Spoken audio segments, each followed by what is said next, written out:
이스라엘이 요셉에게 이르되 내 형들이 세겜에서 양을 치지 아니하느냐 너를 그들에게로 보내리라. 요셉이 아버지에게 대답하되 내가 그리 하겠나이다. 살아계신 하나님, 우리를 하나님의 자녀로 회복시켜 주시고 그 자녀가 자라도록 계속 함께 하신 하나님, 징의를 넘어 성화로 나아가는 삶을 오늘도 살아가게 도와 주시옵소서.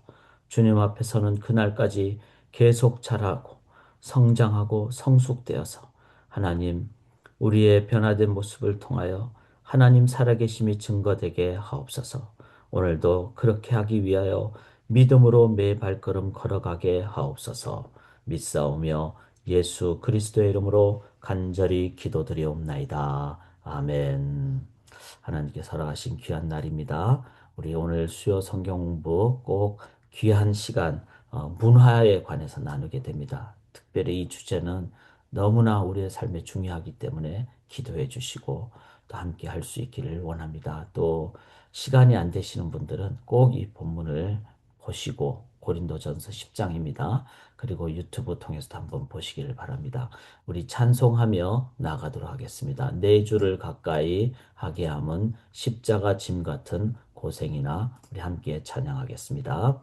내 주를 가까이 하게 함은 십자가 짐 같은 고난이나 내 일생 소원은 늘 찬송하면서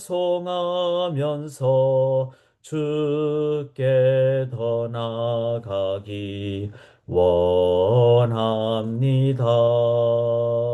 내 고생하는 것 옛 야곱이 돌베개 베고 잠 갔습니다. 꿈에도 소원이 늘 찬송하면서 주께 더 나가기 원합니다.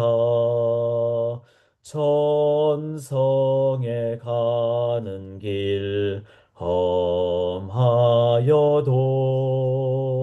생명길 대나니 은혜로다. 천사 날 부르니 늘 찬송하면서 주께 더 나가기 원합니다.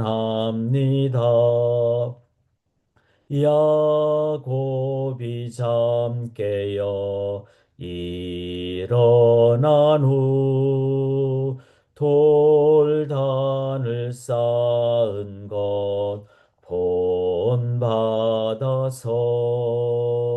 숨질 때 되도록 늘 찬송하면서 주께 더 나가기 원합니다.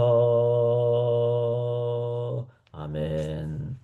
야곱을 보면서 또 우리의 삶을 돌아보게 됩니다. 이제 야곱의 아들인 요셉의 삶을 저희가 함께 나누게 되는데 오늘 본문에 보면은 야곱이 11번째 아들 요셉에게 형들에게 가서 이제 안부를 물으라. 그래서 형들이 있는 세겜으로 보냈는데 또 형들이 딴 데로 옮긴 유목민이니까 옮긴 그 도단. 그래서 세겜과 도단이라는 이름이 나오는데 바로 이 정도 지역이다. 즉 예루살렘에서 더 위쪽으로 가는 그런 지역이다. 세겜, 그다음에 도단 이 정도를 생각하시면서 우리가 오늘 본문을 저희가 함께 나누기를 원합니다. 자, 이 오늘 본문에서 이제 저희들이 가장 중요하게 여기는 부분이 바로 나는 성화의 삶을 사는가입니다. 이 13절 한번 보시면은 이렇게 표현이 되죠. 이스라엘이 요셉에게 이르되. 자, 이스라엘은 야곱의 이름이죠. 그런데 본문에서 야곱이라고 표현하지 않고 이스라엘이라고 표현을 합니다. 즉 이 말은 뭐죠? 이제 야곱이 변하여 이스라엘이 되었다는, 즉 성화를 의미합니다. 이스라엘로 변한, 즉 자기 중심적인 사람에서 하나님이 다스린다는 의미의 하나님 중심의 사람으로 변한 그 야곱의 모습을 얘기를 하죠. 그래서 이 본문부터 이제 이스라엘 표현이 이렇게 자주 등장하는데, 13절에도 나오고 14절에도 이스라엘이 그에게 이르되, 이렇게 표현이 되죠. 그래서 이제 이런 부분을 보면서 저희들이 이 삶에, 우리의 신앙인의 삶에 변화는 너무나 중요하다, 이걸 우리가 꼭 기억할 수 있기를 원합니다.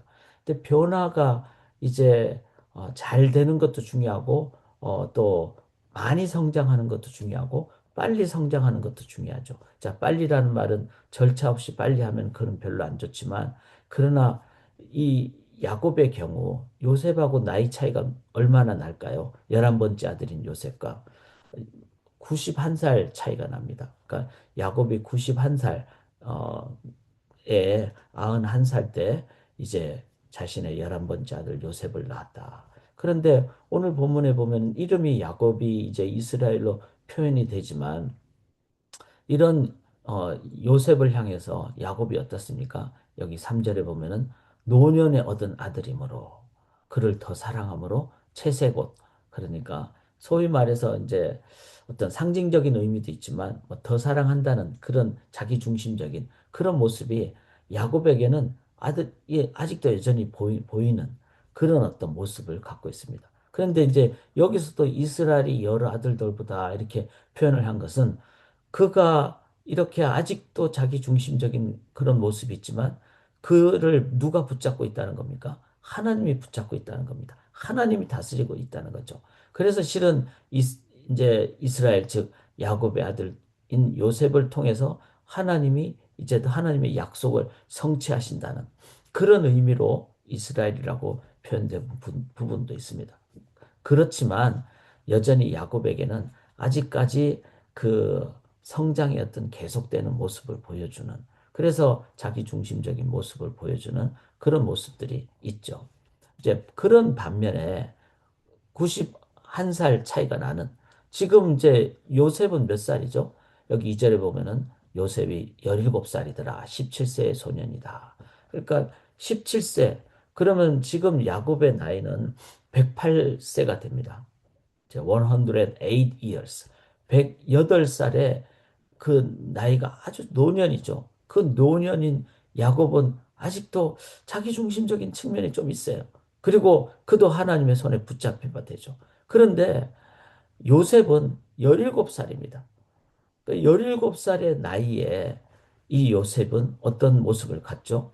그는 이제 어, 그 형들과의 관계에서 이제 담대하게 자기 형들 앞에서 꿈을 얘기를 합니다. 자, 5절에 보면은 요셉이 꿈을 꾸고 자기 형들에게 말하며 그들이 그를 더욱 미워하더라. 17살 나이에 자기가 꾼 두 가지 꿈을 얘기하면은 형들이 자기를 미워하고 심지어는 부모님이 자기를 꾸짖는다는 것을 왜 모르겠어요. 그런데 요셉은 형들에게 그걸 얘기를 합니다. 또 여기 뭐가 있죠? 여기 보면은 3절에도 2절에도 그가 그들의 요셉의 자기 형들의 잘못을 아버지에게 말하더라. 자, 우리가 자칫 잘못 보면 고자질처럼 여겨집니다. 그런데 요셉의 입장에서는 이거는 분명히 잘못된 것. 그래서 고자질이 아니라 공의의 차원에서 바르게 얘기한 부분. 그리고 5절에 보면 자기들이 요셉이 하나님으로 받은 그 꿈을 요셉은 아버지에게 또 가족들에게 얘기합니다. 다 나에게 전하는 꿈을 꿉니다. 꿈을 얘기를 하죠. 자, 이거는 하나님이 자기를 통해서 역사하시는 그 무엇을 자기 형들에게, 부모님에게 얘기하는. 즉, 요셉은 핍박받을 수도 있고, 미움을 받을 수도 있고, 오해를 받을 수도 있지만, 아버지에게 고자질이 아니라 공의의 차원에서 바르게 말하고, 또 하나님의 꿈을 바르게 말하는. 자, 제가 이렇게 해석을 하는 이유는 바로 이 요셉이 그냥 무조건 자기 자랑을 얘기하고 이런 것이 아니라 그 속에는 성숙함이 있었다는 겁니다. 13절 보시면은 이스라엘이 요셉에게 이르되 네 형들이 세겜에서 양을 치지 아니하느냐 너를 그들에게로 보내리라. 요셉이 아버지에게 대답하되 내가 그리하겠나이다. 자, 자기 형들이 자기를 미워하고 있어요. 그런데 세겜에서부터 세겜까지 가고 도단까지 가고 이런 일을 요셉이 내가 그렇게 하겠습니다. 어쩌면 가서 형들한테 맞을 수도 있고 어쩌면 죽을 수도 있는 상황입니다. 그런데도 내가 그리하겠나이다. 이 속에는 하나님 중심에 의한 그런 균형 잡힌 신앙의 성숙을 보였다는 겁니다. 야곱도 성숙했죠. 야곱이 변하여 이스라엘이 되는, 물론 채색 옷을 지어 입혀주는 그런 어떤 그 자기 중심적인 것도 있지만 여기 11절에 보면 그의 형들은 시기하되 그의 아버지는 그 말을 간직해 두었더라. 또 하나님 중심으로 생각하려고 하는 그런 부분이 있는.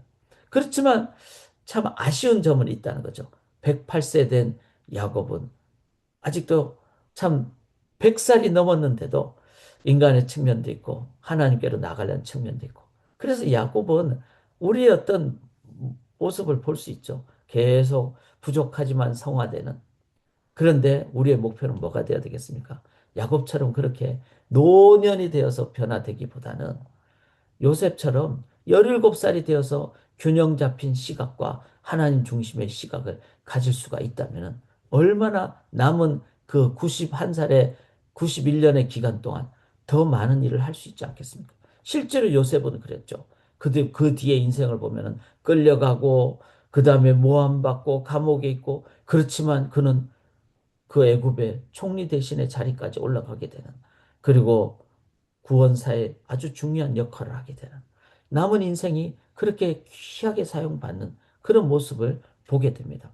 사랑하는 여러분, 우리의 삶에 성령 하나님을 의지하는 나는 성화의 삶은 분명히 있다고 믿습니다. 그 성화의 삶의 그 모습 중에 하나가 하나님 중심이 될 때 균형을 갖는다는 겁니다. 자, 균형이라는 건 어떤 거죠? 중심이 없으면 균형이 없습니다. 중심이 없으면 그냥 이곳저곳 왔다 갔다 하죠. 펜듈럼, 시계 추처럼 그렇게 됩니다. 그런데 예수 그리스도 중심, 하나님 중심이 되면은 성령 하나님에서 예루살렘에서도 유대에서도 사마리아에서도 땅끝까지 가게 되는 그 균형의 삶을, 즉 요셉은 공의도 행했고 또 순종이라는 인자함도 행하는 그런 참된 균형의 삶. 이것 또한 우리가 하나님을 의지함으로 오늘도 균형과 성숙의 삶, 중심의 삶을 살아갈 수 있기를 원합니다. 또 하나는 뭐죠? 요셉은 자기의 꿈을 형들과 부모님께 다 얘기합니다. 그런데 이것은 뭐죠? 이거는 자기 욕망의 꿈이 아니라 이거는 하나님이 이렇게 인도하신다는, 즉 요셉의 나의 삶을 통해서 결국 나중에 총리 대신이 됐죠. 그리고 그는 비전 중심으로 자기의 시체를 가나안까지 가져가라고 그렇게 얘기를 합니다. 뼈를 가나안까지 가져가라고. 즉 이것은 하나님 비전 중심의 삶을 얘기하죠. 그리고 이것은 결국 메시아를 예표하는 것입니다. 주님은 이 땅에 참된 우리의 주인으로서 주님으로서 오신다는 것을 얘기합니다. 사랑하는 여러분, 이 요셉의 삶을 우리들이 꼭 기억함으로써 중심도 잡으시고 균형도 잡으시고 하나님 중심의 그 약속의 성취의 삶을 우리가 믿고 나아가는 그 믿음으로 요셉처럼 살아갈 때 우리들은 바로 비전과 성숙을 통한 성화의 삶을 살아가게 될 줄 믿습니다. 이제 오늘 키워드를 한번 나눠볼까요? 여러분, 요셉의 이름 뜻이 뭘까요? 요셉, 그러면 영어로는 조셉 이런데 한번 속으로 대답을 해보시기 바랍니다. 요셉, 요라는 말은 즉 여호수아 다 똑같은 의미죠. 즉 여호와 하나님이 셉, 이 말은 더하신다. 하나님께서 더하신다. 그렇죠. 우리 인생의 삶을 누가 더합니까? 우리가 뭐 걱정한다고 키를 한 자나 더 할 수 있을까요? 그러나 만군의 여호와 하나님 의지하면은 우리가 뭐 내 형편과 처지에 관계없이 하나님이 더하심으로 요셉이 죽을 구덩이에서 나와서 애굽의 총리까지 되는 그런 하나님이 더하십니다. 나이에 관계없이 형편과 처지에 관계없이 하나님이 더하십니다. 그 요셉의 이름 뜻을 기억하심으로써 이 시대에 요셉의 삶, 하나님이 더하시는 참된 비전 중심의 삶을 겸손히 살아가는 우리 성도님들 되시기를 주님의 이름으로 간절히 기원합니다. 기도하겠습니다. 하나님, 하나님이 더하심을 믿고 모든 상황 가운데 하나님 바라봄으로 성숙과 성화와 성장으로 나아감을 경험하고 그렇게 해서 나의 성장을 통해서 하나님이 역사하시는 것을 증거로 삶으로 선포하는 저희들의 삶이 되기를 원합니다. 그래서 참된 성숙, 하나님, 저희가 100%는 아니더라 할지라도 영화의 그날이 오기 전에 99%의 참된 성숙으로 나아가는 우리 소망의 모든 성도님들 되게 인도하여 주시옵소서. 믿사오며 살아계신 예수 그리스도의 이름으로 간절히 기도드리옵나이다. 아멘.